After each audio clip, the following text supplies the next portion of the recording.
vice president leaned toward his mic and said, "Governor, I want you to meet someone." And you could feel the room tighten before he even finished the sentence. "Her name is Jennifer," J.D. Vance added, steady as a metronome. And that calm was exactly what made it land like a threat. Across the stage, Governor Gavin Newsom held his smile a beat too long, the way people do when they're buying time.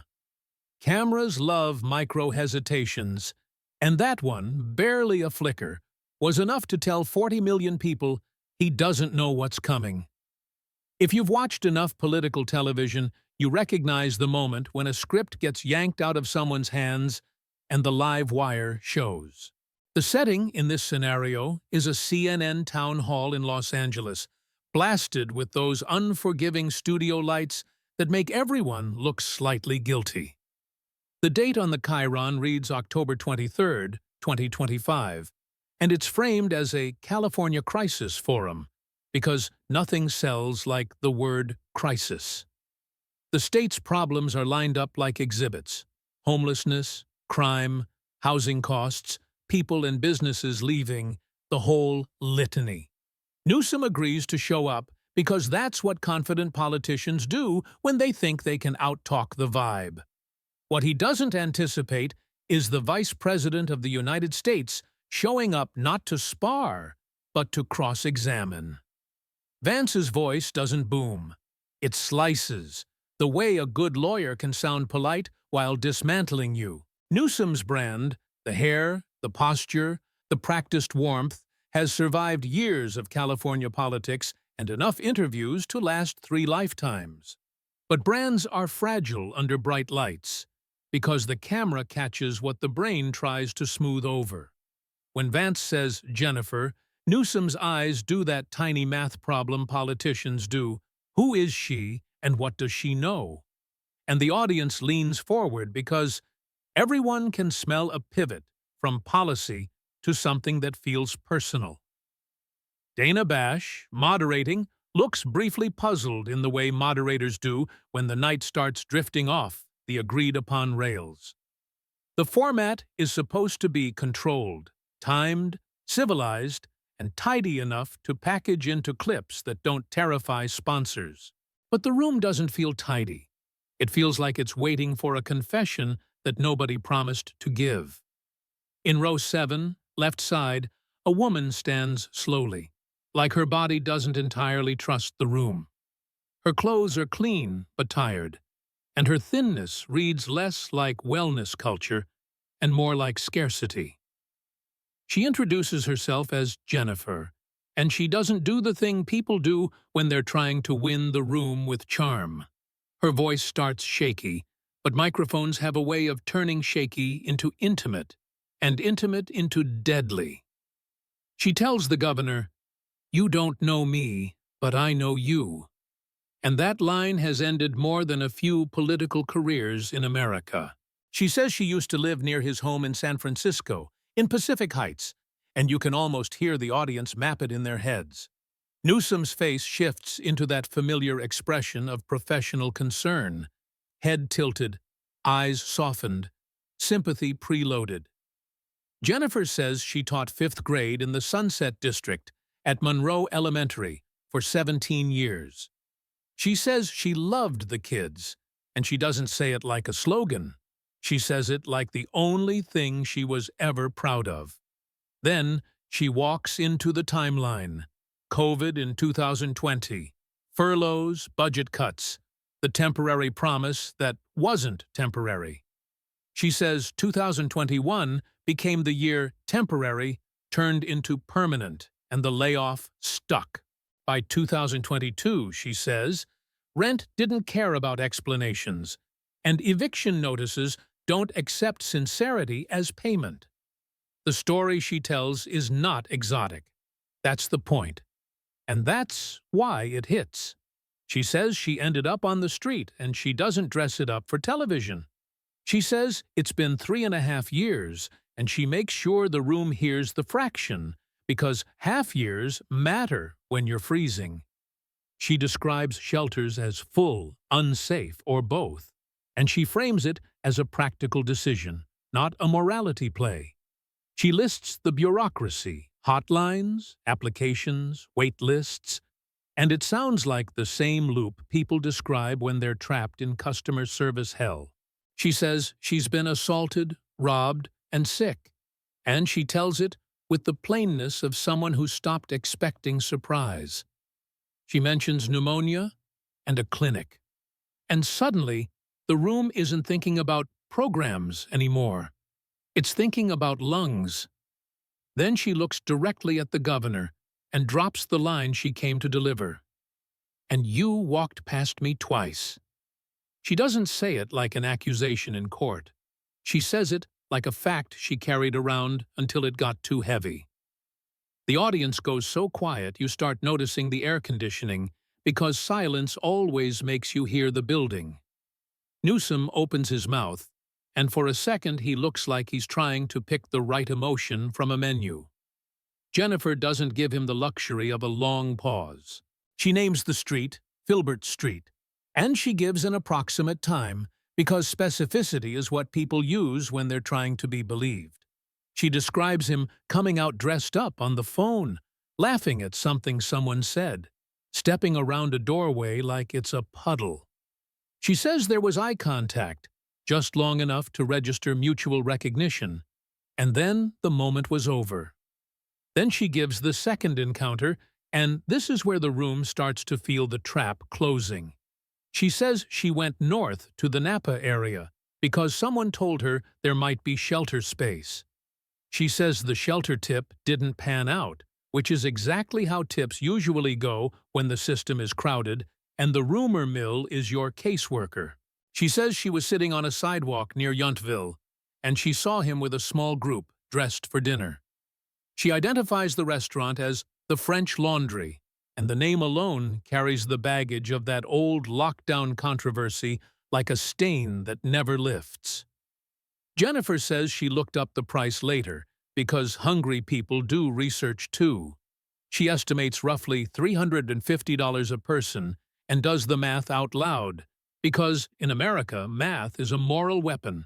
She paints the contrast without ever having to say the word contrast because the scene does it for her. The governor walks into a high-end dining room and she sleeps outside trying to figure out where she won't be bothered. It's not a speech about ideology, it's a picture. And pictures beat ideology almost every time. Vance lets it sit, which is what smart operators do when the audience is already writing the headline in their heads. Then he speaks, and he doesn't sound triumphant. He sounds like he's reading a receipt. He cites a large homelessness figure for California and frames it as a share of the national problem, the way people do when they're trying to make scale feel like guilt. He repeats the number that's been floating around this debate in the scenario, $24 billion, because big numbers make viewers feel like someone must have pocketed something, even if you never say that.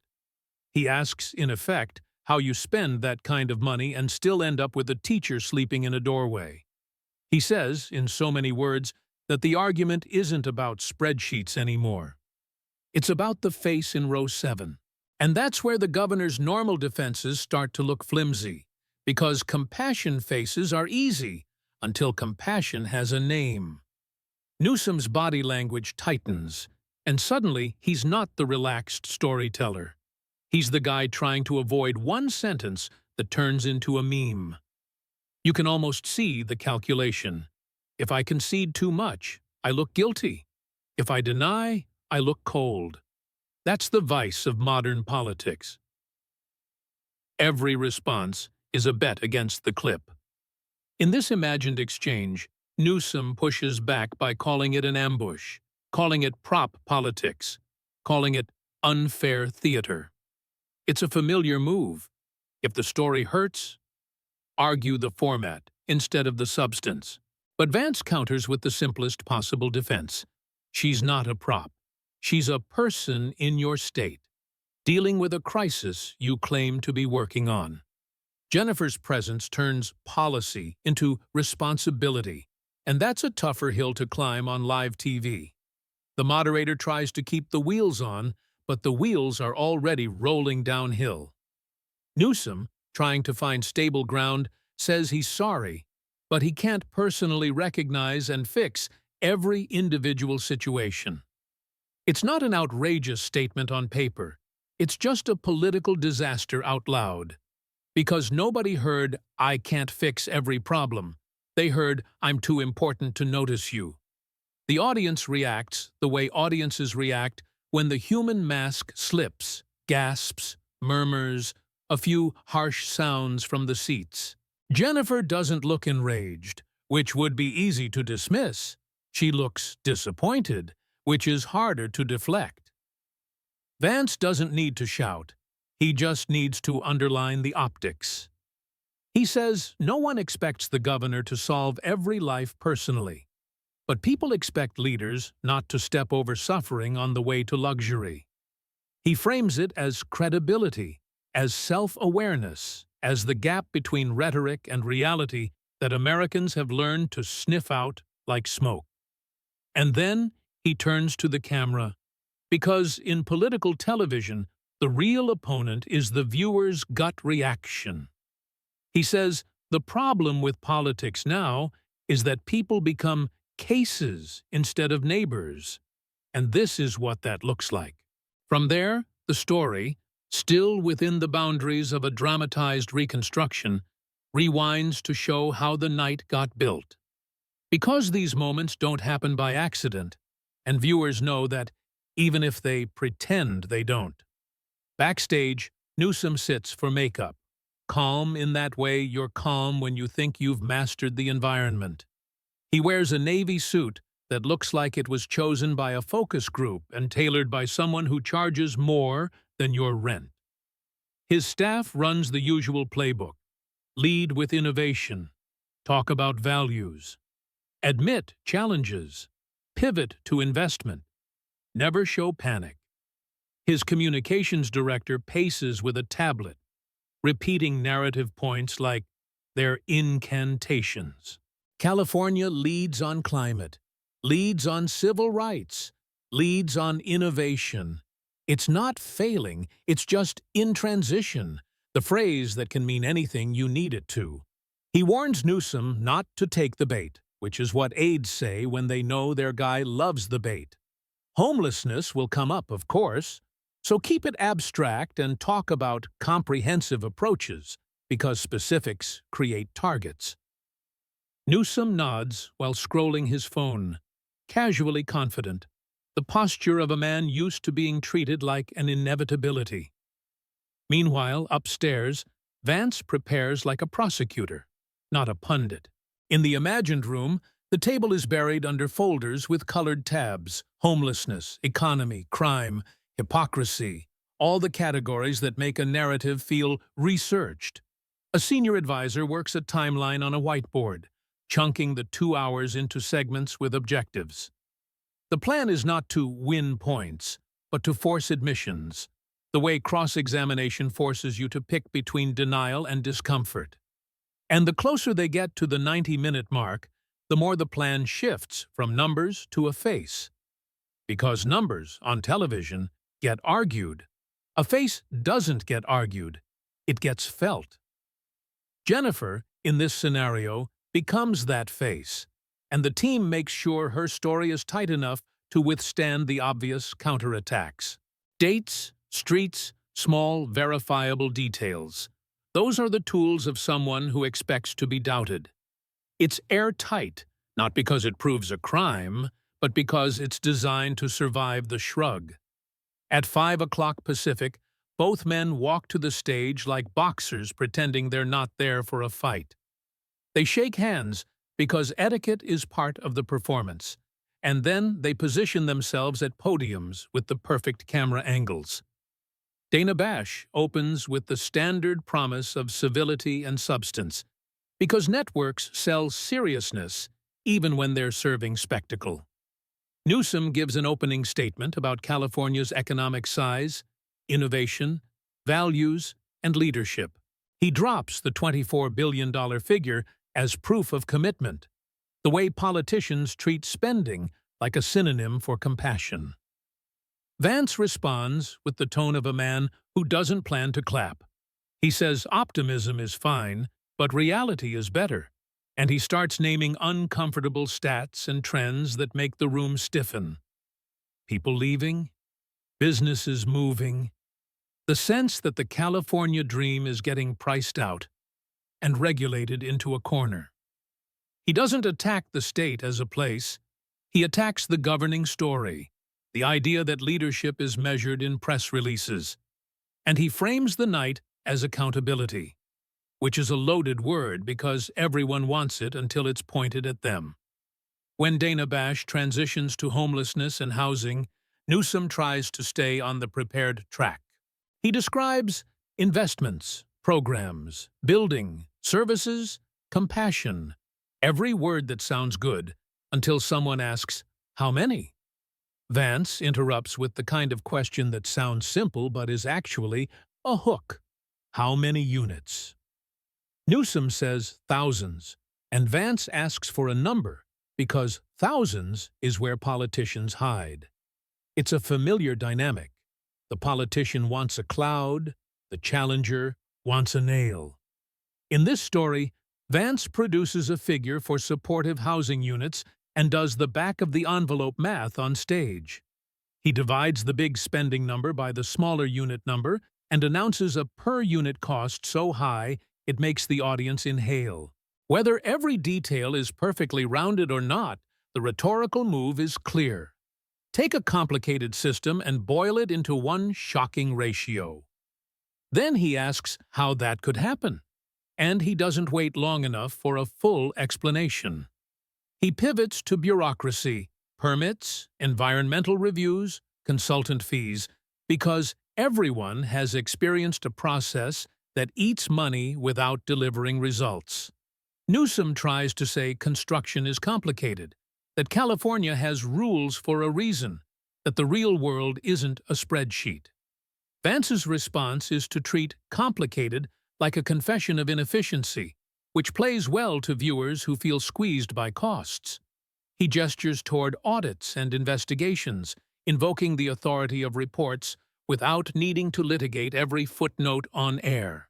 He frames the spending not as help but as an industry, and that word does a lot of work by itself.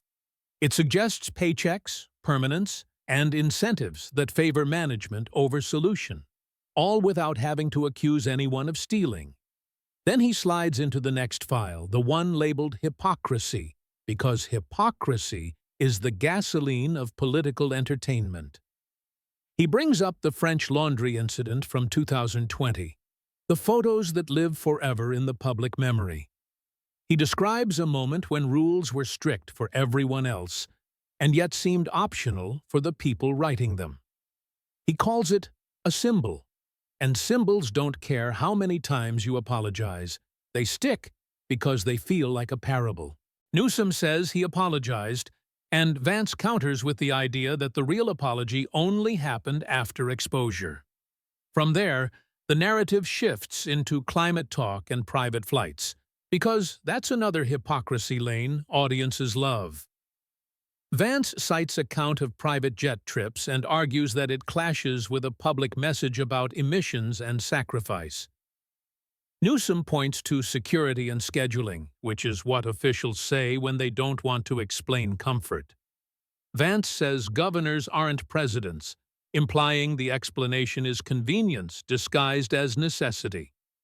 The audience gives that uneasy laugh people give when they feel like they're watching a roast that's almost too accurate. Then education comes up, and Vance frames it as choice for me, not for you. He asks where Newsom's children go to school, and the question lands because it forces a personal detail into a public argument. Newsom tries to call it family privacy, but privacy is a hard sell when you're the one shaping public systems. He acknowledges private school, and Vance repeats the tuition figure like it's evidence of the governor living in a different universe. He frames it as an empathy gap. If you can buy your way out, you don't feel the urgency to fix the thing you escaped. Then the business exodus and population outflow appear, because those are the metrics that sound like decline.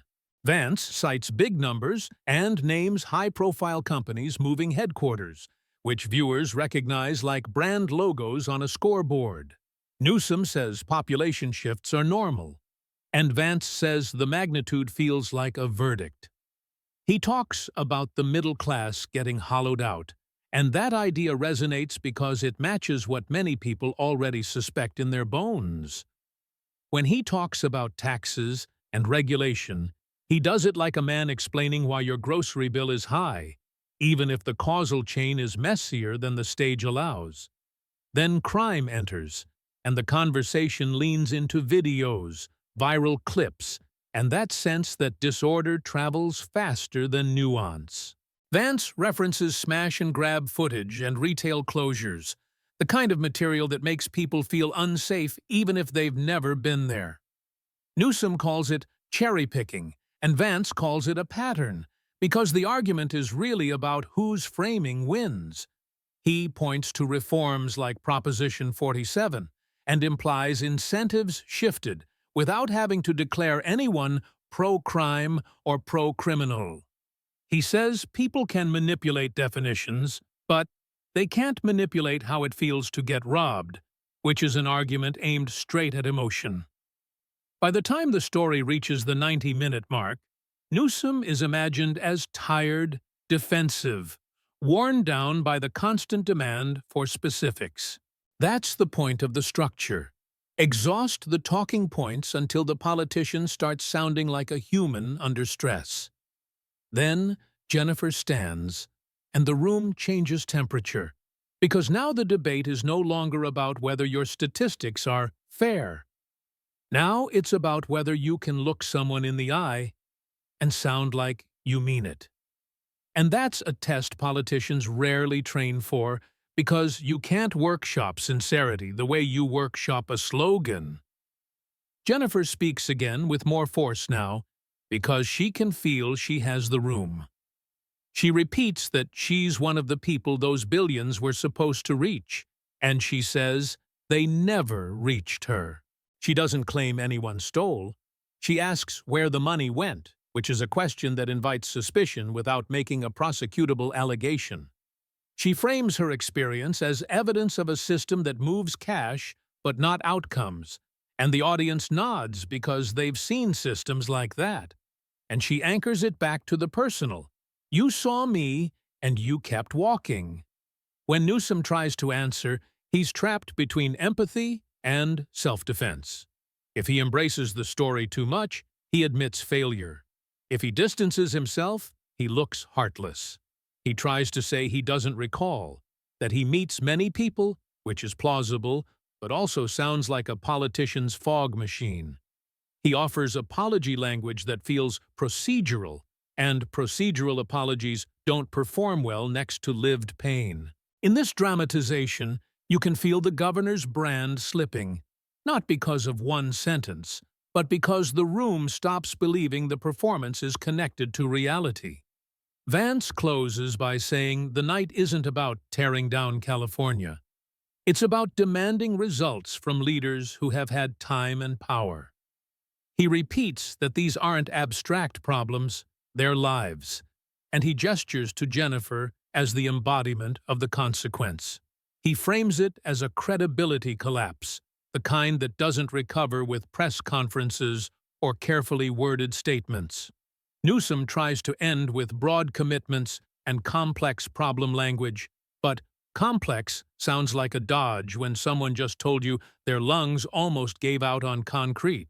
And then the debate ends not with fireworks, but with a heavy quiet that feels like a verdict, even if no one said verdict. After the lights cut, the story imagines the predictable modern aftermath, clips racing across social media before the studio audience even stands up. The most damaging line isn't a slur, isn't a profanity, isn't anything that violates decency. It's the ordinary phrase about not solving every individual problem. That's the irony of political destruction now. You don't have to say something extreme. You just have to say something that sounds like you forgot what people are. Panels react with that stunned tone pundits use when they sense a narrative shift they didn't predict. And the phrase, "let them eat cake," floats in the air, not as a literal quote, but as shorthand for elite distance, the oldest American suspicion dressed in new clothes.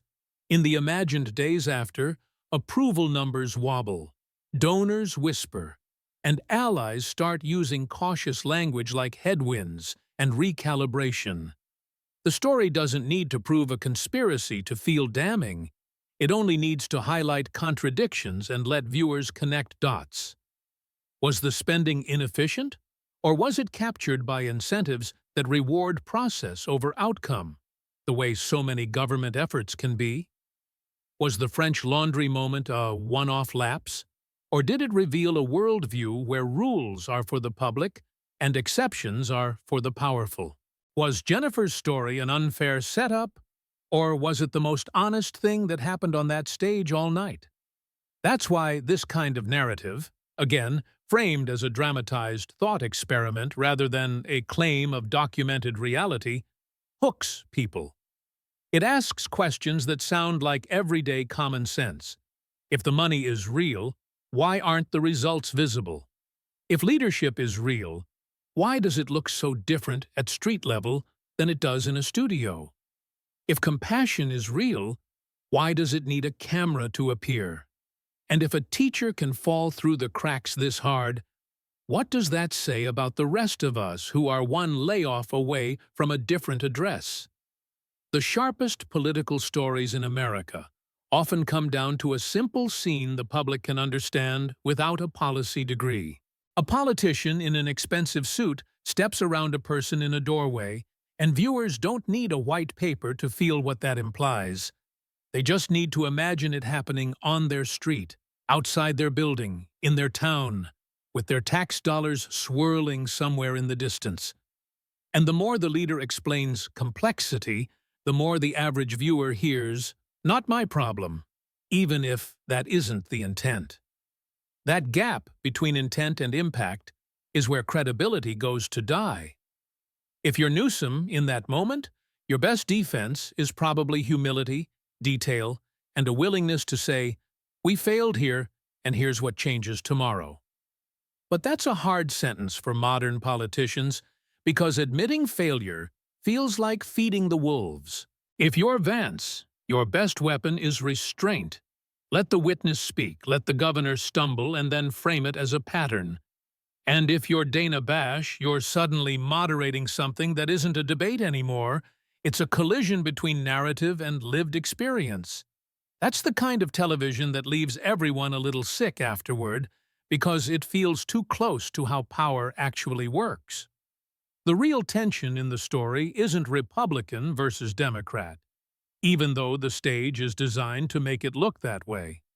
The tension is managed versus solved, the suspicion that huge systems can survive on good intentions without ever producing the outcomes they promise. It's the fear that an entire ecosystem can grow around a problem. Committees, consultants, grants, agencies, while the people at the bottom keep sleeping outside. That's not a claim that anyone is committing a crime. It's an observation about how bureaucracy can become its own weather. And Americans, left and right, have a deep, almost spiritual allergy to the idea of paying for weather. So when Jennifer asks, "Where did the money go?" she's not making a legal allegation. She's voicing a national gut check. When Vance says the math out loud, he's not proving fraud. He's provoking disbelief. And when Newsom reaches for his rehearsed compassion and it doesn't hold, the audience isn't judging his heart as much as judging his distance. Because political distance is the one thing you cannot explain away with credentials, charisma, or a GDP statistic. Distance is visible, and the camera never misses it. In the end, the whole scenario is a warning about how quickly prestige can evaporate when a single human story lands at the wrong angle.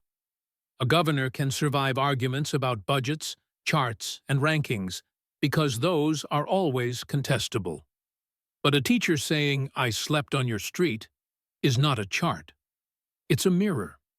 And most public figures spend their careers avoiding mirrors that don't flatter them, because mirrors don't care about messaging. They only reflect what's there, and sometimes what's there is a gap nobody wants to admit exists. In the days that follow in this imagined arc, the argument isn't about whether the exchange was fair, it's about whether it felt true. Truth on television has less to do with courtrooms and more to do with recognition. People at home rewind the clip not because they want to fact-check it, but because they want to relive the feeling of watching power look surprised.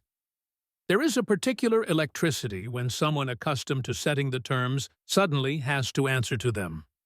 And viewers, long trained by years of polished evasions, know instinctively when someone has run out of choreography. Cable panels break into their predictable formations, but the tone is off, like musicians who lost the key. Some argue that J.D. Vance engineered a trap, that emotional testimony short-circuits policy nuance and rewards spectacle. Others counter that politics without consequence is just branding, and what Jennifer delivered was consequence. Dana Bash, replayed in split screens, is shown blinking in that way moderators blink when history barges past their prep notes. No one says the word historic yet, but everyone is thinking it because television loves a hinge. Newsom's allies begin assembling context, which is the modern equivalent of sandbags in a flood. They remind audiences how enormous California is, how complicated homelessness has become, how many variables lie outside a governor's direct reach. They cite inherited problems, court decisions, federal constraints, local zoning fights, the 1,000 invisible gears of governance, all of which may be accurate, and yet accuracy has a terrible time competing with a story that fits in one breath. "I saw you, and you kept walking," is not easily diluted by footnotes. Meanwhile, critics repeat the clip with the rhythm of a drum line. They don't need to embellish it. Repetition is enough to turn a moment into mythology. They freeze the frame on Newsom's expression, annotate the pauses, read meaning into muscle memory. Was he shocked, annoyed, embarrassed, or simply calculating the least damaging exit ramp? In a hyper-mediated age, interpretation becomes a participatory sport. Jennifer herself becomes the reluctant center of gravity in this narrative. Morning shows invite her to recount the story again, and each time she tells it, it becomes smoother, sadder, more inevitable. She is careful in this version not to exaggerate, which paradoxically makes everything feel heavier. When asked what she wants, she doesn't demand revenge or spectacle. She says she wants a place to sleep without fear. It is astonishing how radical that can sound when spoken plainly. Vance's team, sensing momentum, praises her courage while insisting the focus remain on systems, not personalities. That phrasing is strategic, almost gentle, like placing a napkin over a bruise. They talk about incentives, outcomes, accountability, the language of managerial failure rather than moral depravity. No one alleges crimes. They allege drift, misalignment, the slow tragedy of good intentions gone nowhere. And for many viewers, that sounds more believable than villainy. Newsom, for his part, schedules interviews meant to restore dimensionality. He talks about projects underway, people helped, the daily grind of incremental progress that never trends. He reminds audiences that governors are not monarchs, that cities and counties hold levers too. He speaks of compassion fatigue and the danger of reducing governance to viral snapshots. It is a rational defense, and rational defenses often lose to emotional indictments. Because what the clip threatens is not his resume, but his narrative. For years, he has embodied a certain model of executive confidence, fluent in metrics and moral urgency. But Jennifer introduces friction into that fluency, and friction creates heat.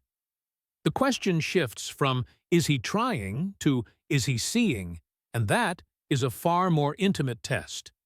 Seeing requires proximity, and proximity is hard to fake.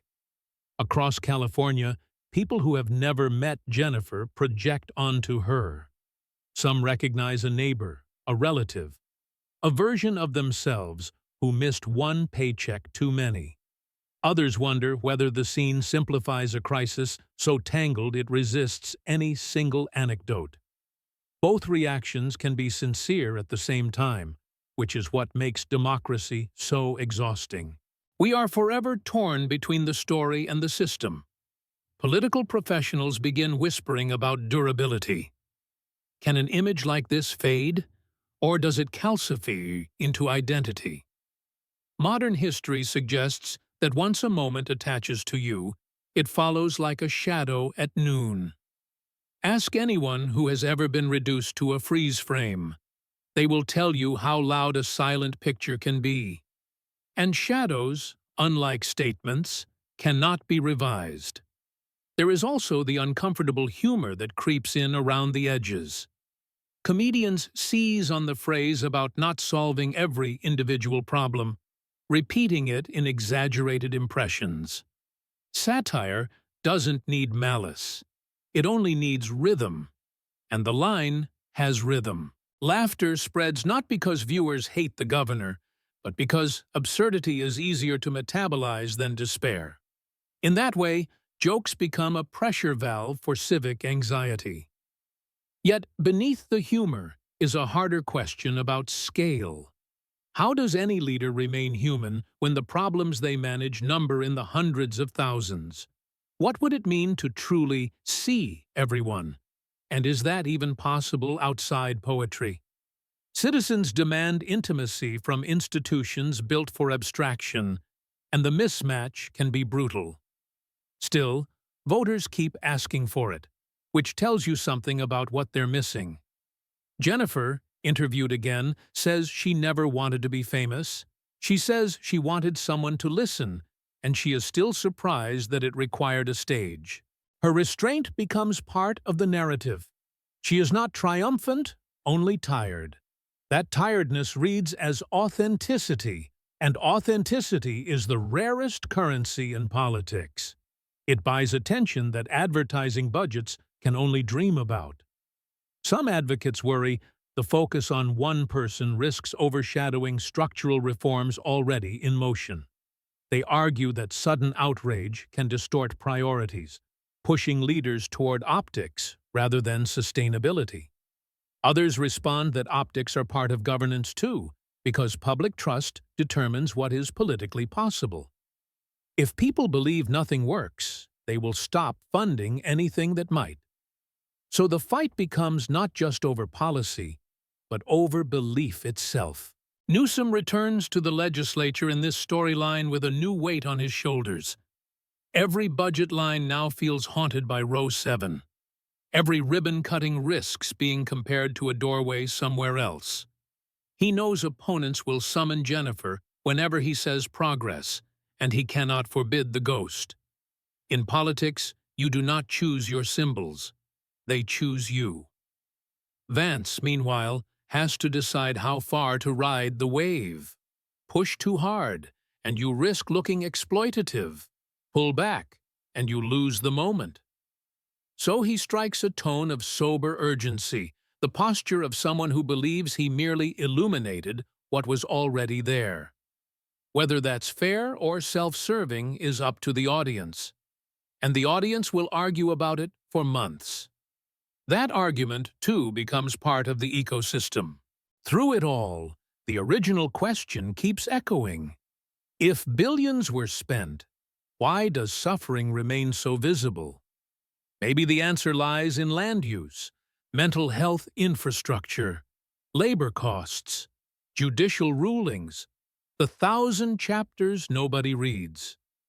Or maybe, viewers wonder, the answer lies in leadership cultures that reward announcements more than outcomes. The beauty and cruelty of the question is that it refuses to die. What the moment ultimately exposes is the fragility of modern authority. Power looks immense from a distance, but up close, it can crumble under a single credible voice. No subpoena is required, no formal accusation, only a story that rings familiar. When familiarity meets disappointment, the ground shifts, and leaders discover that trust, once cracked, is far more expensive than any program. So the debate becomes legend, replayed in classrooms, strategy sessions, donor dinners, and activist meetings. Some cite it as proof that empathy must be visible, others as proof that politics has become theater. Both may be right, which is why the clip endures. It captures the eternal American suspicion that somewhere between promise and pavement, something gets lost. And until that suspicion is quieted, there will always be another Jennifer waiting to stand up.